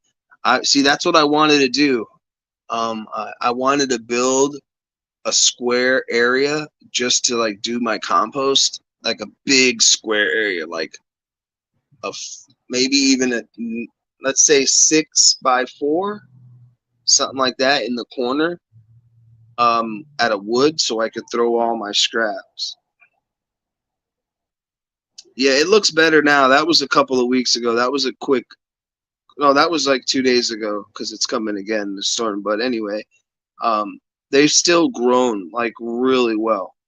They're it's really easy if you want to just do something that's affordable. And I like when you water it to see how it actually drips down and drains through every plant. Also, I'm doing one where there's bottles at an angle where you put them at a zigzag. And what happens is the first one drips into the next one, it drips at an angle, and then that one drips into the next one. It's almost like a Plinko game, and it feeds the plant all the way down, too. Um, and then it just drains out the last one. So that's going to be really cool. Um, so I'm trying to use as much scrap plastic, like especially bottles and stuff that does get recycled, but still can be upcycled before it's recycled. So upcycling kind of makes it like we use it one or two more times before it gets thrown away, you know, and it can be used forever. Honestly, it can stay there till it deteriorates. It can grow there 3 or 4 seasons until the plastic bottle breaks and you throw it away. But at least it didn't go to the landfill. That's the whole purpose of it. And also recycling all your scraps. You know, we recycle as much scraps as possible. All the banana peels, fruits, vegetables go into the mulch pit, and then the basic trash goes out. You know, got to save everything, man. People will start realizing how valuable it is when you really start paying for a steak. You'll be paying $150 for 2 sirloins instead of $10.99 on sale, or a T-bone steak for $14.99. You'll be paying $150 for it. When the dozen of eggs turns out to be $35 for 1 dozen of eggs, then people are going to say, wow, I should start just growing vegetables, because they're trying to sub out our protein, which that's a whole nother show. What happens when your body doesn't have protein, which is crazy. When your brain doesn't have enough protein, it's just a whole nother situation. And maybe we'll bring up that. But controlling how much protein, controlling how, what you can buy. I mean, come on now. You got to be able to sustain yourself by some way by 2020, the end of 2025, 2026. I'm telling you right now. You got to be able to grow some food and figure out how you're going to sustain yourself when the economy does get worse than it is right now. Because the economy is pretty good, but it's not at its best, and it's not terrible, and it's not good, it's not bad. It's on the verge of both. It could either be good or it could either collapse tomorrow. So, um, do you want to pay $13.99 for a jar of salsa? 8 9 you do you want to pay 5 9 we're already paying 5.99, 3.99 for salsa. You know how much a jar of salsa costs to make? Costs nothing. Costs $1 or $2 to make. So upcharging, um, and then you're paying for stuff that's forcibly grown with no flavor and full of pesticides. It's just grown to be durable and just to last long on the shelves. And that's, if you pay attention to a lot of commercials, and people even are talking about it now, everything on the shelves is just meant for shelf life, even the fruits and vegetables. Think about that. Everything on the shelf is meant for shelf life. When you live in the Caribbean, when you're on a farm, or when you're living in the country and you get your fresh tomatoes, you know that fresh tomatoes, you pick them on the vine. When they're red, you got to eat them that night, because the next morning you get up, they're probably rotten in 3 or 4 days. Have you guys realized that? And you go to the market and buy a tomato, that tomato could stay fresh for a freaking week, and that's not right. That's because the genetics that they're using are just for show. Just like you can pick genetics when you grow your fruits and vegetables and your flowers. They're growing and picking genetics that if it has harder skin and looks good, that's all we need. It doesn't have to have flavor. It doesn't have to have nutrition. It can be toxic. As long as it looks good for the eye on shelf, that's all that matters. And it has to last long. So they're creating vegetables and different types of fruits out there. They're genetically altering a lot of things because they have to keep it alive with the climate, first of all. And it has to have harder skin to last longer. You know, it's a proven fact, bro. And you get it. I grow my vegetables. The fruit will be soft. My tomatoes will be soft. The skin won't be hard. Um, any vegetable you get from the store has hard skin. So I'm not going to be eating toxic food. I've helped one of my oldest sons who's had a lot of medical problems and seizures. I grew a lot of his fruit for almost 5, 6 years on the farm, and his medical conditions cleared up. He he was so happy that he could do things he never could do because, and then he realized that eating vegetables was just healthy, having salads in his diet and cucumbers. So he was telling me that now he orders a salad, and I couldn't believe it. And I'm so proud. I'm so proud. So proud.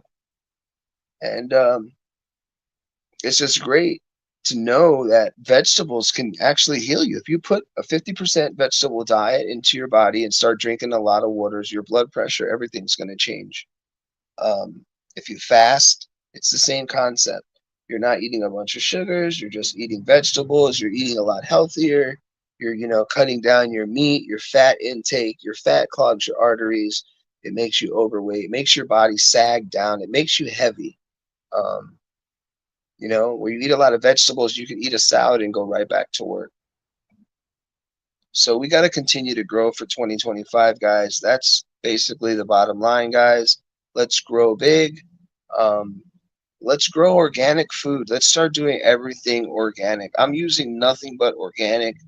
The only thing I did do to my tomatoes was I gave them Maxi Grow when they were little because I wanted them to have a great start. And it's not going to hurt them. You can use it for organics. It's mainly out of mind, I think, sulfuric, some type of carbonate, something. But it's mainly a mind product from the ground. It's a fertilizer. It is in eggshells, but it takes longer for the eggshells to break down to be absorbed. But anyway, you can feed your plants. You have to feed your plants no matter what. Every plant, even the plants that are on the market, are fed nutrients and things and sprayed. So why not grow it at home and know what we're going to be feeding our plants and know what we're going to be consuming ourselves? We grew it, we eat it. It's that simple. You got 15 minutes a day to brush your hair, to do your teeth, to go outside, to check the paper. You should have 10 minutes a day to water your garden and plant a seed. It's that simple. All right, guys, let's keep growing, guys. Let's do this. We have to grow as a community. We have to grow as a unity. We have to grow in general, continue to grow food. It's very simple to grow food, guys. I'm going to show you the simple example of this cost. This was free. This whole setup. Another cool thing on these shelves, guys, is I have a bus pan on the top with some seedlings.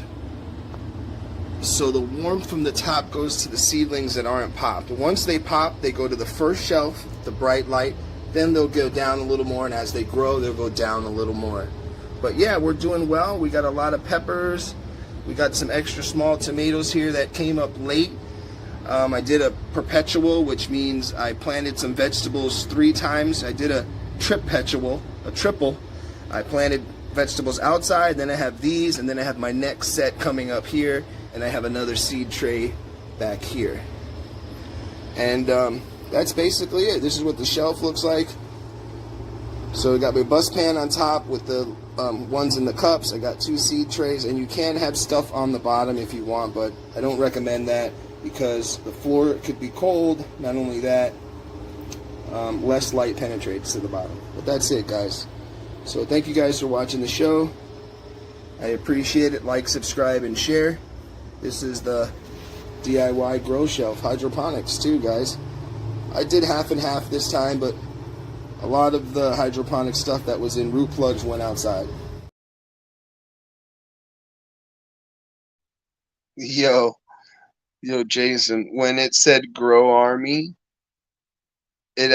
the AI, I guess this shit has AI now. StreamYard has new things. It's doing new things. It popped up. It's like, would you like to hide this current comment? Oh crap. But you got some girls, Jason? Right now I don't got no girls. We got some surprises maybe coming up. You know what I mean?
Two about done.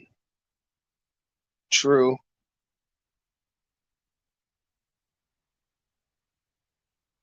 So I'm not dropping too much content about, you know, the girls um until I have some really nice stuff to show you maybe next year or something, or I'm showing old stuff. But right now, in between travel, going back and forth to work, I don't have time to do anything, but the vegetables take care of its own.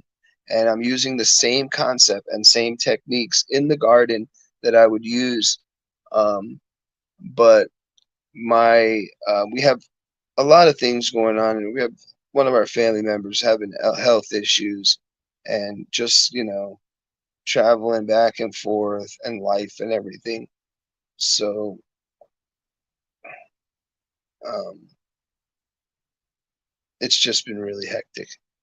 But I'm gonna try to keep up on the gardening and keep you guys on showing you guys DIYs. I'm gonna make some homemade lights in this video right here. Like I have these homemade lights that I'm gonna make a video and show you guys. I'm trying to find the video actually where I talk about the lights, but I'm gonna talk about it right now since I got it up here. I'm gonna talk about, and then we're gonna end it in 15. Talk about it right here. Let me show you something. What I made these. So right here is the fixture. This was an old fixture. It's brand new actually. This was an old kitchen fixture. Right? And what I did was I took a 60-watt LED, 40-watt yellow LED, one's yellow, I think one's light sunlight. Here, 60 watt. I've got 160 watts for all three of these. You got 260 watts and 40. And I cut the top of the bulb off. These pop off, or you just cut it right here. You gotta be careful with the razor knife. You gotta be really careful. Definitely recommend wearing gloves. Don't try this at home. This is for adults only. So this light was a strap light. We made the bulbs, the dollar store bulbs, and then we ran a heavy duty extension cord. But I disassembled this because I don't use this. It's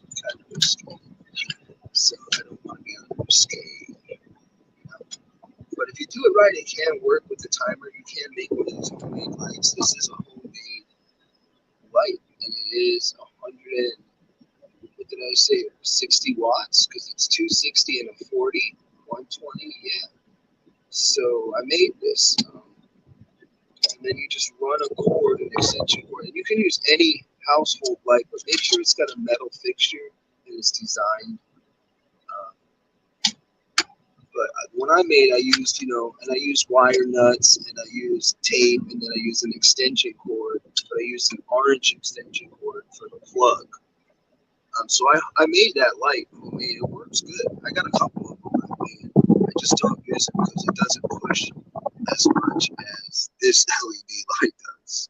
Or as, so I advise you guys spend some money and buy a good 100, 150, $200 light. These little lights right here on this part of the shelf are from Home Depot. These are full spectrum light bars. They're like $29 each. I got two of those for the shelf, um, for my, seed trays, for my peppers and my tomatoes. I have a succulent right there. I think that's a zucchini or a squash. Um, but yeah, and I have some more peppers down here. So yeah, making that light, guys, is really critical if you're on a budget. Um, like I said, if you do it, you just got to do it right. You got to make sure everything's done right. And it was really simple to make this light. You find an old fixture. You get some dollar store lights. I like to get the 60-watt ones. They're pretty strong, actually. If you want to, do this at home, they have a lot of YouTube videos of people that are doing it, um, and making them really nice. This is just the way I made mine. And I just advise just watching the video and using a heavy duty extension cord when you do it, and wire nuts and taping it up. And testing it, making sure you leave it on for a good 10-15 hours, see if it gets hot, the cord. But mine, it worked perfect the first time. I used it for months. Um, so if you're on a budget, that light is very affordable. But I like this VisiSun smart lamp.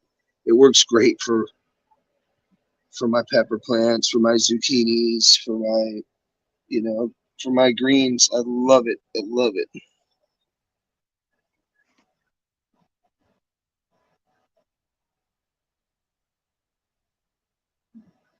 And that's I do a lot of DIYs. I try to do things that are like on the affordable note. Um, and it's not that it's being even affordable. And on the term that you say affordable, people think cheap. You know, you know what I mean, guys. Um, so I didn't make that to be cheap because I have a bunch of like I made that because I'm experimental and I like to see the results. And can I make one out of a that costs $3 to make? So I'm gonna do a grow with one tomato plant underneath the VisiSun 100 watt light, and then I'm gonna do under the 140-watt homemade one, same size tomato plant, and see put them in flower. We're not gonna do straight from veg; they're gonna be the same size in flower, and then put them and see which one produces nicer tomatoes. Because I think that we can make a lot of things on our own and not spend a lot of money and get the same results. And I'm not saying now make a bunch of them and try to market or do everything homemade. I'm saying that if you're on a budget and you need to make a small light and you need to maybe make some nutrients and you want to put um, something affordable into your grow, like plastic or recycled bottles instead of buying cups or pots, it's possible. It should not affect anything. You should still be able to get the same results. Because when I was in agriculture and I was learning, because I've been in this for a very long time, when we were back in the, I don't want to say how old I am, but I won't go too hardcore on you guys. Back in the 99, 2000, they used um, recycled milk jugs and bottles and different things for farms to grow fruits, vegetables, and everything. Container farming, where they did actually use different types of containers to grow. Yeah, they had pots and stuff that they grew, but some areas they did container farming where they recycled everything. And they weren't doing it because um, it was cheap. They did it because the containers were holding the water. Um, a milk jug container. I've seen farmers farm in hundreds of milk jug containers. I've seen them grow cabbage, thousands of cabbage sprouts before they put them in the field. They put them in milk containers. And they grow them in the cold, freezing cold. I mean, freezing cold. The cabbage are already harvest. They're already harvest. Down south, the cabbage farms are already harvesting. Um, they've already been growing since outside, since it's been freezing. But they recycle everything. They use the chicken poop. They use manure from the farm, from the cows. They use the grass on the farm. They make their own fertilizers. Um, and that's critical, man. That's very critical. Being able to make your own stuff, like a light, um, anything, anything. If you guys think about how I make my oyster meal, 5 years ago,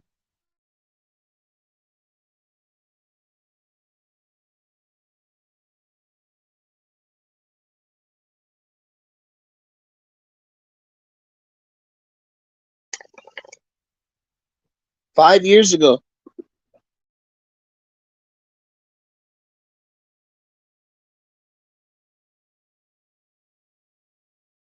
excuse me, I didn't want you guys to hear me cough, but 5 years ago, I never made any of my. I was buying so many nutrients. I would try this, probably try this one. Oh, this works good. Let's stay with this one for a little bit. This one worked good. I was comfortable with the General Hydroponics, Tiger Bloom, Chai Bloom, Veg, Boost. I was very good with that stuff and familiar with it. That was like my go-to. Um, Fox Farm. It was like my go-to. Um, and then I started watching these organic videos of these people growing, you know, tomato pepper plants 4 feet high, all these sorts of tropical trees and shit outside, and they're like, oh yeah, this tree's only 2 years old. I'm like, what the fuck? They're like, oh, we feed it this, we do this. So what are you guys feeding it? Oh, we just feed it chicken shit. I'm like, what do you mean? Oh yeah, chicken shit, sugars and this and that. And I'm like, oh, salt, this. And then I started learning. I tried different things. I'm like, nah, I don't like this. I don't like this. And I realized that the things that I do like are the really simple things that I'm getting results from. And it's basics. It's really simple basics. You know? Um, pH pen, a little bit of this, a little bit of that, a little bit of make like an energy drink. That's the way I consider it. A little witch's brew, and feed them. And sometimes you get off track, you forget to feed, you don't stay on track, you wonder why your plants look rough, or you overwater and you didn't have the nutrients right. That's another thing. You overwater, your pH wasn't right. If you overwater and that pH is right, you should still be fine, even though you just overwatered. But when you overwater and your pH is wrong, then you yellow, then you create problems. Um, I love growing. I've been growing my whole life. Found out my great grandfather, through my sister, my oldest sister, told me that one of our great grandfather was a massive agriculture farmer. And it was exciting to know that we all originally go back to our roots and follow in people's footsteps. It's really freaking awesome. You know what I mean, guys? Thank you guys all for coming to the show. If you got this far through the show, like, subscribe, share. Support is free. We need 5 more subs, guys, to get to 1K. You guys, let's make this happen, guys. Share it out. Tell people about my channel. Um, Support is free. We offer a lot of things on this channel. I offer DIYs. I never ask for nothing from you guys. All my support is free. You guys support me. I support you. That's the way it works. We're Good Vibes Only channel. And I'll share anything I can with you guys to get you through success. If you're having problems, you want to grow some vegetables outside, you want to really grow a nice garden this year, do it. Don't think about it. Get outside, get your hands in the dirt, get your feet on the ground, get grounded, grow some vegetables. Man, nothing like bragging to your family how that whole salad they're eating, you grew it. And they're like, this is the best salad or vegetables I've ever had. Wow, this pepper's so good. Yeah, I grew that. No, yeah, I did. And that's the most exciting part of the whole thing is the end result. So thank you guys. Awesome. You guys have been like amazing. This has been awesome. I appreciate all the support, all the comments, everybody who came through today. I appreciate all you guys for like subscribing, sharing, supporting. And like I always say, guys, at the end of my stream, nothing good's going to be easy, and nothing easy is going to be good.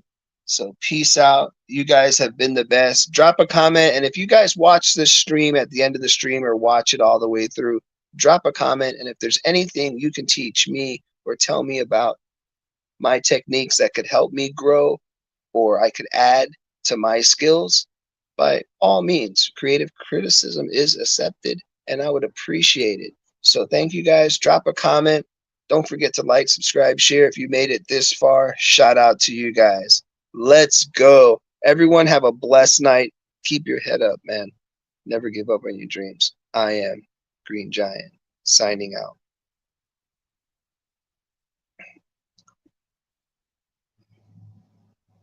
One thing about life, guys.